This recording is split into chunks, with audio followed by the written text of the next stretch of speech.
ये डिबेट पूरा इंटरनेट हिला रहा है। Emotional cheating versus physical cheating, कौन ज़्यादा बुरा है? टू मच शो के एक रीसेंट एपिसोड में ट्विंकल खन्ना, काजोल, करण जौहर और जानवी कपूर के बीच ये सवाल उठाया गया और जो लाइंस बोली गई, खासकर ट्विंकल खन्ना का फेमस रात गई बात गई वाली रिमार्क, उसके बाद सोशल मीडिया एक्सप्लोड हो गया। जानवी ने सीधा रिप्लाई दिया, दोनों गलत हैं, और लोगों ने उसे प्रेस किया। इस वीडियो में हम पूरे सीन बताएंगे, फिर समझेंगे क्यों काजोल और ट्विंकल ने ऐसा कहा। क्या ये उनके पर्सनल हिस्ट्री की वजह से था या फिर सिर्फ जनरेशन गैप? एपिसोड का फॉर्मेट थोड़ा गेम स्टाइल था। क्वेश्चन सिंपल थे, which is verse, emotional cheating और फिजिकल चीटिंग? ट्विंकल, काजल और करण एक साइड में थे। उनका कॉन्शियस था कि इमोशनल चीटिंग ज़्यादा डैमेजिंग होती है क्योंकि वो आपकी ट्रस्ट और लॉन्ग टर्म बॉन्डिंग को तोड़ देती है। ट्विंकल ने कहा, और ये एग्जैक्ट फ्रेज वायरल हुई, रात गई बात गई, मतलब कुछ सिचुएशंस में फिजिकल मिस्टेक को कपल फॉरगिव भी कर लेते हैं। जानवी ने डिस्कस भी किया, उसका बोलना था कि फिजिकल चीटिंग भी डील ब्रेकर है। वो किसी ऐसे पार्टनर के साथ रहने के खिलाफ थी जो इमोशनली या फिजिकली चीट करे।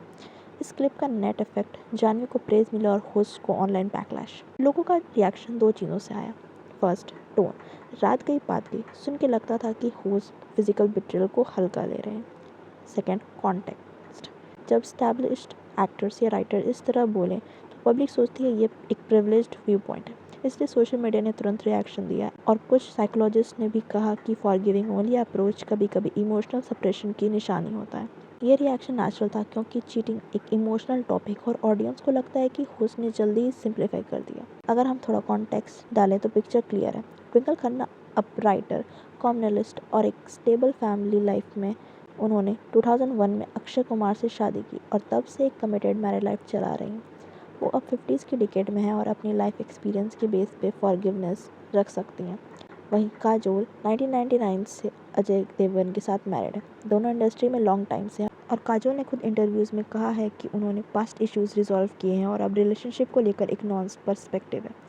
यानी दोनों women long term marriage experience carry करती हैं और इस एक्सपीरियंस से उनका व्यू आता है। सिंपल लॉजिक है, अगर आप 20s में हो तो बिट्रेयल को ब्लैक एंड वाइट देखना ईजी होता है, cheating is equal to immediate end relationship. लेकिन अगर आप 30s, 40s और 50s में हो, आपने ज़्यादा कपल्स देखे होंगे, ज़्यादा फैमिली डायनामिक एक्सपीरियंस किए होंगे, divorce, reconciliation, public pressure, kid, career, trade offs.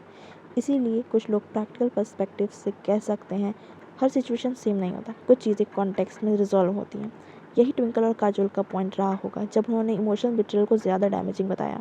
अब एक कॉमन सवाल जो आप सब सोच रहे होंगे, क्या ट्विंकल या काजोल इसीलिए ऐसा कह रही थी? क्या उन्होंने उनके हस्बैंड से ऐसा कुछ किया है? यहीं से सबसे इंटरेस्टिंग पार्ट शुरू होता है।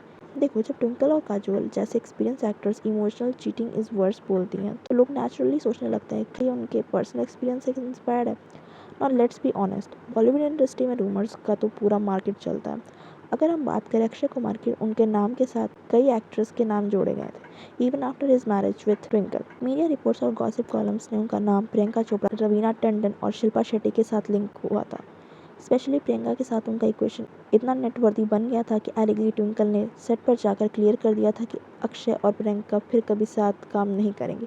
फिर क्या हुआ? उन दोनों ने एक साथ फिर कभी काम नहीं किया। यानी कि जब तक पब्लिक परसेप्शन की बात है, कुछ तो डेफिनेटली हुआ था जिससे ट्विंकल को स्टेप लेना पड़ा। वहीं दूसरी तरफ काजोल और जय देवगन का रिलेशनशिप बॉलीवुड में एक स्ट्रॉन्ग मैरिज के एग्जाम्पल के तौर पर देखा जाता है, लेकिन उनके केस में भी कुछ रूमर्स थे, जैसे कि उनका नाम एक्ट्रेस कंगना रनौत के साथ लिंक किया गया था during once upon a time in Mumbai days, और एक टाइम पर तब्बू के साथ भी उनके क्लोज बॉन्ड की बातें हेडलाइंस बन गई थी।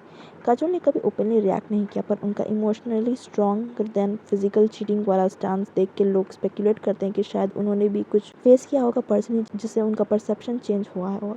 अब ये सिर्फ रूमर्स और स्पेकुलेशन थे जिनकी ऑफिशियल कंफर्मेशन कभी नहीं है, लेकिन जब ऑडियंस इन सेलिब्रिटीज़ को ऐसे बोल्ड टॉपिक्स पर डिस्कस करती देखती है तो वो automatically real life parallel draw करती है। इस एपिसोड से एक बड़ा पॉइंट सामने आता है, generational and experiential gap. Janhvi ने साफ लाइन दी, आई वोंट टॉलरेट चीटिंग, जो आज की यंग जनरेशन का स्ट्रॉन्ग स्टांस रिफ्लेक्ट करता है। ट्विंकल एंड काजोल ने एक्सपीरियंस बेस्ड नॉन्स दिखाया, जो पार्टली उनकी एज, फैमिली रिस्पॉन्सिबिलिटी और इंडस्ट्री लिव रियलिटी से आता है।